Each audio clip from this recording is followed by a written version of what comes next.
দেখুন, উত্তক্তটা নিয়েই আমরা শারীরিক সম্পর্ক কিনা এটা একটা সেন্সিটিভ বিষয়, এটা আমরা ইসে না বলি, এটা তদন্তে আরও বেরিয়ে আসবে। আমরা তো গতকাল তাকে অ্যারেস্ট করেছি, আরও জিজ্ঞাসাবাদ করে ভিতরে কি ঘটেছে, তাদের মধ্যে কি সম্পর্ক ছিল, সেটা আসলে তদন্তে বেরিয়ে আসবে। সো আমরা শুধু এতটুকু এখন পর্যন্ত যেটা পেয়েছি যে মহিলাকে, এবং আপনারা বিভিন্ন সোশ্যাল মিডিয়ায় তার ইন্টারভিউ দেখেছেন, বিভিন্ন টিভি চ্যানেলে এটার ইন্টারভিউ নিয়েছে, তার সেখানেও সে বলেছে তাকে দীর্ঘদিন যাবৎ উত্তক্ত করে আসছিল।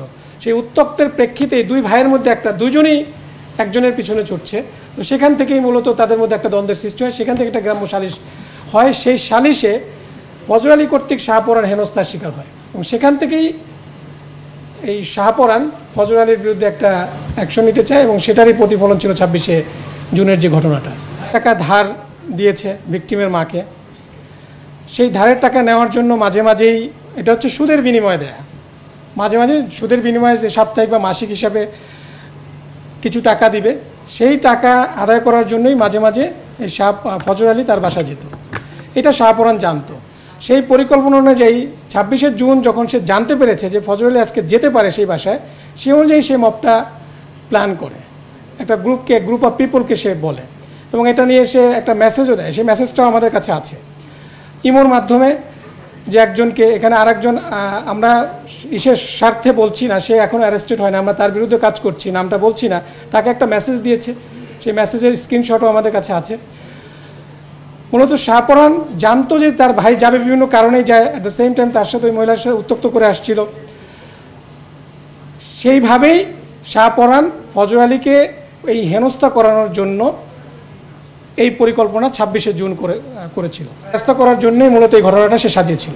অন্যরা কেন গেল? শুধু এর সাথে ফজর আলী ঝামেলা ছিল, অন্য যাদেরকে সে নিয়ে গেল টাকা পয়সা দিচ্ছে নাকি, এরা কেন গেল? এইটা তদন্তে বেরিয়ে আসবে, তদন্ত হোক। অলরেডি 4 জন অ্যারেস্টেড এটা নিয়ে অলরেডি আপনারা জানেন যে গতকাল আদালত উঠানো হয়েছিল তানদিনের। এটা তো আমরা তদন্ত করছি না, আমরা আসামি যেটা আমরা শাহপরানকে পেয়েছি, শাহপরানের কাছ থেকে যে তথ্যগুলো পেয়েছি সেটাই আমরা বলছি। বাট পরবর্তী যে জিনিসগুলো কেন, এটা ডিটেল আরও ইনভেস্টিগেশন করে বেরিয়ে আসবে।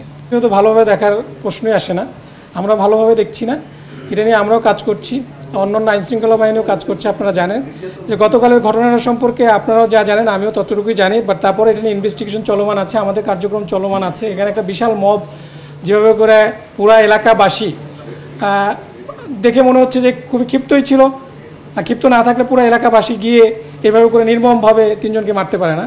এবং তারাও যে যতটুকু জানতে পেরেছি তারা মাদক ব্যবসার সাথে রিলেটেড ছিল, সংশ্লিষ্ট ছিল। তো সে প্রেক্ষিতে ঘটনাটা ঘটেছে, এটা আমরা পরবর্তী দিনে আমরা কাজ করছি। আমাদের সাকসেস আসলে অবশ্যই আপনাদেরকে পরবর্তী দিনে ডিটেইলস জানানো হবে।